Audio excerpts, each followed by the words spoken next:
gezwungen, das zu tun. Sieh mich an. Konzentrier dich auf meine Stimme. Ich gebe dich nicht auf, Jean. Sie war meine Freundin. Du bist meine Familie, Jean. Oh. Komme, was wolle. Oh, oh.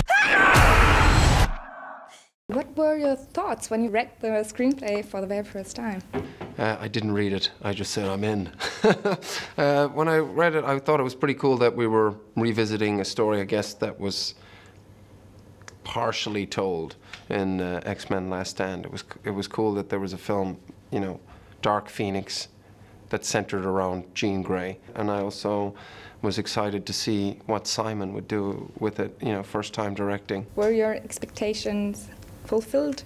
Well, I didn't, you know, actually way more. I was curious to see, it's very intense shooting something of this size with the amount of people involved alone and having a language for each department, having patience to speak to everyone, having an understanding of all the different departments and all the special effects that are going to go in afterwards to deal with the actors. It's a lot.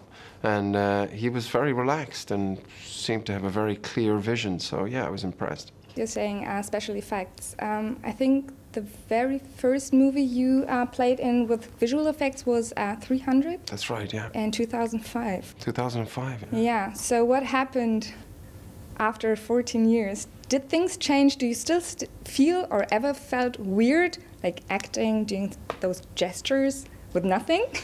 Sometimes I think to myself, you're 41 years old, for God's sakes, look at you. You know, you've just got to commit to these things. If you don't commit to doing the gestures or the element of this story that's make-believe, then it's not going to work. And you'll just end up looking with more egg on your face. I mean, in terms of dealing with green screen and working on film sets, I never found it to be like something that got in the way. I never found it, oh, this is like, how am I supposed to work with a tennis ball? Because in theater, you're doing the same thing. You know, there's an auditorium with lots of people out in front of you, you're on stage, you're supposed to be, you know, I don't know, outside Moscow looking into the distance. I mean, it's the same principle. So for me, it was just sort of adopting that philosophy for the green screen stuff. I also feel like this movie comes along with some important messages, not only for women. Yes. Am I right? I hope so.